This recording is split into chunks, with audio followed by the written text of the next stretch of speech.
Hey, what's up mga kamoki?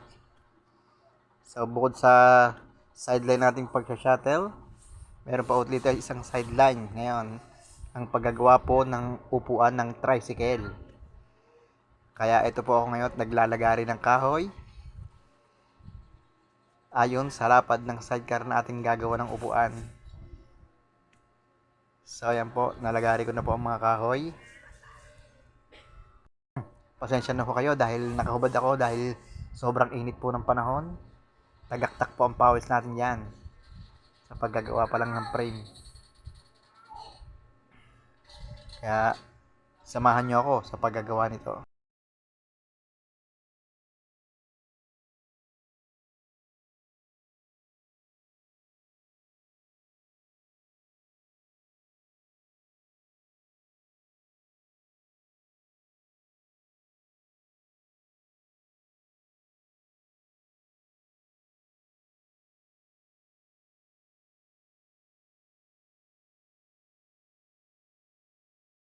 At ngayon nga po lumipat na po tayo sa terrace dahil sa sobrang lapad po ng ating plywood na lalagariin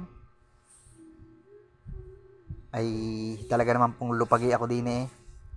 Tagaktak po ang pawis dahil nabuo na natin yung frame, yung plywood naman po na pagkakapitan po ng foam at saka ng mga cover ang ating nilalagari. Ito, dalawang kamay pa yan. Dahil sobrang talas po ng lagari ko dahil sa tanda na yung lagari, pagod na rin po siya, naliliko na pong mag-isa. So ayan, natapos na po natin yung plywood ng isa. At ngayon naman po atin na po ikakabit sa frame yung plywood para maya maya po ay lalagyan na natin siya ng foam at yung cover niya.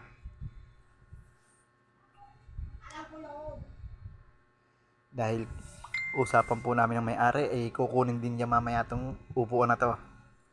Dahil pinangako ko sa kanya na hanggang bukas ng hapon ay tapos ko po yon. Kaya hindi po ako bumiyahe ngayon ng tricycle dahil inuna ko po itong upuan para di po ako makapahiya sa aking kausap. So ayan, natapos ko na po yung isa. At ngayon naman po, ikakabit na po natin dito sa sandalan yung isa pang nilagari nating plywood. So ayan. Ating tingnan kung tama ba ang sukat. Ang binaliktad po natin. So ayan, okay na po. At atin na rin po itong papakuan. Kaya tuloy-tuloy lang po ang ating paggagawa. At ngayon nga po ay lalagyan na po natin siya ng foam. At atin na po siyang unti-unting bubuuin. So mga kamuki, ako po inyong panoorin.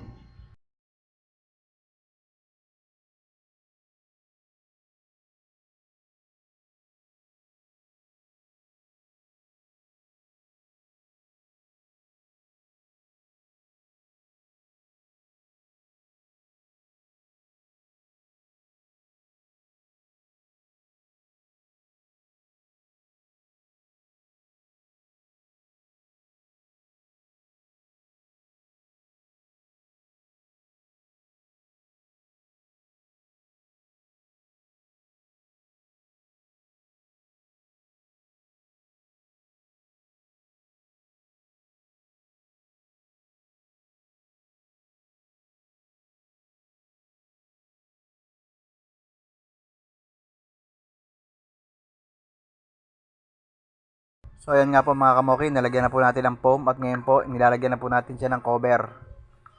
Ayan po, yun yung tela na cover na ating binili. Dahil walang kulay puti, kaya kulay cream na lang po ang ating binili.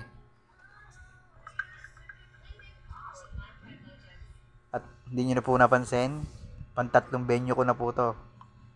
Sa labas, sa terrace, bago sa kusina. Kasi mahirap po sa labas yung pagkalagay ng cover. Baka po masira yung tela. Yan po, medyo mabusisi lang po ang paggagawa nito. Pero, tiyagaan lang po. Hindi po pwedeng basta-basta lang ang pagkakabit kasi pwede po siyang masira agad. So ayan po, nakabit na po natin ng tela. At ngayon po nilalagyan na po natin ng design. Ayan.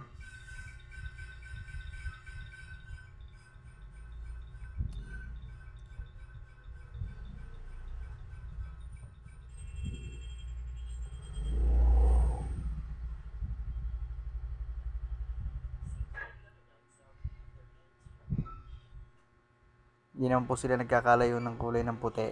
Kaya okay lang din po siya.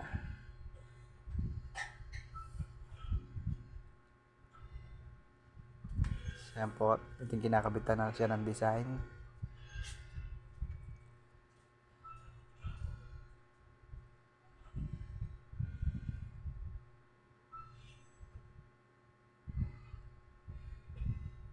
Ayan, sinisipat po natin.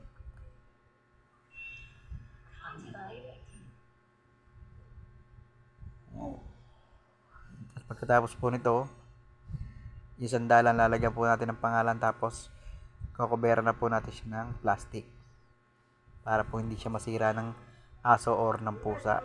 Kasi kalimitan mas gustong kaykayin po ng pusa at aso yung ganitong tela kasi naturok yung kanilang kuko, natutuwa po sila. So ayan, may design na po. Susunod naman po natin dyan yung pangalan. Ayan, kinakabit na po natin. Yan po yung pangalan ng may-ari.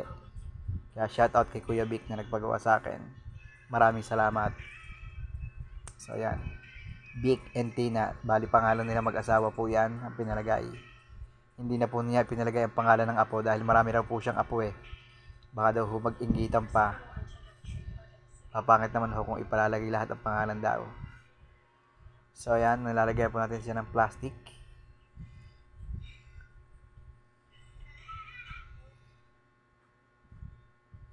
Kailangan natin banatin kasi medyo nagusot yung plastic sa pagkakaano. Hindi kasi pinaikot ng aking binilhan. Kaya medyo gusot. Pero pag nagtagalan mo po, tutuwid na rin po yung plastic niyan. Ganyan lang po yan kasi bagong kabit eh.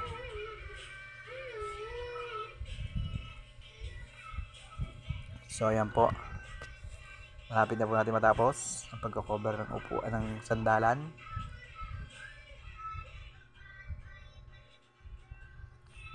Medyo mabusisi po to kasi may style po siya eh.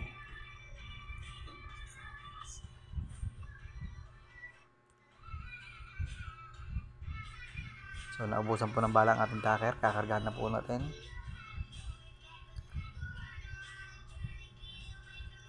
So ayan po. At natapos na po natin lagyan ng plastic. Dan na po ang ating upuan ng tricycle.